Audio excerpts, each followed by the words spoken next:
I'm all for freedom of speech and freedom of expression and freedom of the press. But what strikes me about this particular story is the fact that Nora Loreto and her odious way of thinking is being paid for via our tax dollars. It's astonishing this spiteful woman has a platform to begin with. But if she has to utter her odious remarks, how about this, folks? Can she do so on her own dime? Your tax dollars hard at work yet again, folks. You see, I'm here standing outside the office of the Public Service Alliance of Canada, and last night they had a seminar for the rank and file. Well, not really the entire rank and file, the Caucasian rank and file. You see, the seminar was entitled An Introduction to Anti-Racism for White Folks, a conversation between Paige Gillette and Nora Loreto. Now, first of all, let's dissect that, shall we?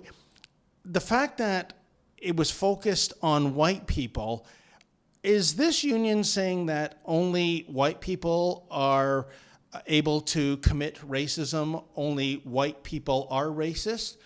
Or in the future, will there be seminars directed towards black people and brown people and Asian people? I highly doubt that. The second thing is, if Nora Loreto's name rings a bell, it bloody well should.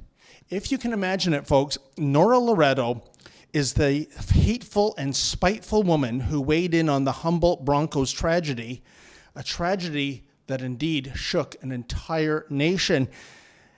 But Loreto's tweet was almost as shocking. Quote, "I'm trying to not get cynical about what is a totally devastating tragedy, but the maleness, the youthfulness, and the whiteness of the victims are, of course, playing a significant role." So in other words, folks, what Nora Loreto is saying is that if the occupants of that doomed bus had been, predominantly female, if they had been predominantly diverse as opposed to white, if they had been predominantly older rather than younger, then Canadians wouldn't have reacted the way they did.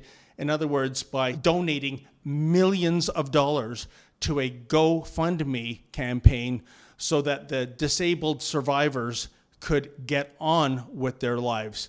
It was an absolutely shockingly sexist, racist, and even ageist thing to say on the behalf of Nora Loreto. Oh, and when people justifiably reacted with outrage over Loreto's gross tweet, what did she do? Well, she curled up in the fetal position on the couch, wept, and cast herself as a victim of the outrage that she was receiving. So Nora can dish it out, but she sure as heck can't take it. And this is the person that the PSAC hired to explain, quote, the difference between non-racism and anti-racism, end quote. This is the lunkhead who explained to the rank and file, quote, what is white people's role in the fight against racism, end quote. What kind of a sick joke is that? By the way, I did reach out to the PSAC, their media relations line. I received no comment from my questions that I sent to them. As well, as you can see, we're at their Toronto office.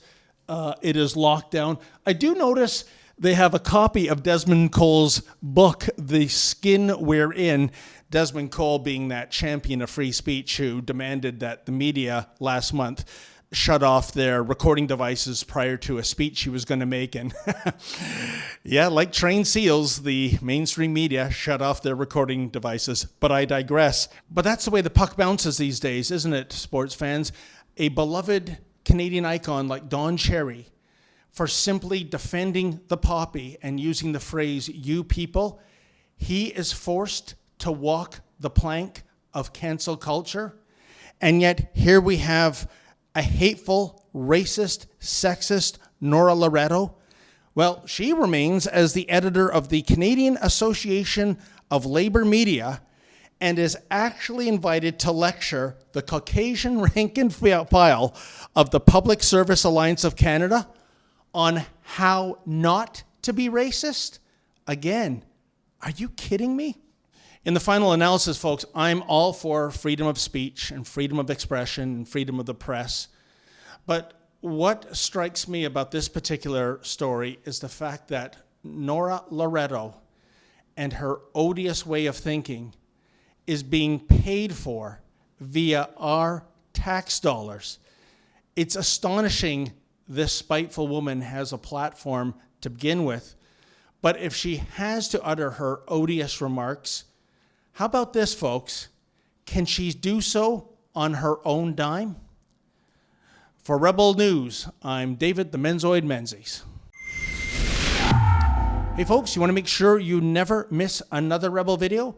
Simply go to rebelnewsplus.com, sign up, and get all the Rebel News content you've grown to love.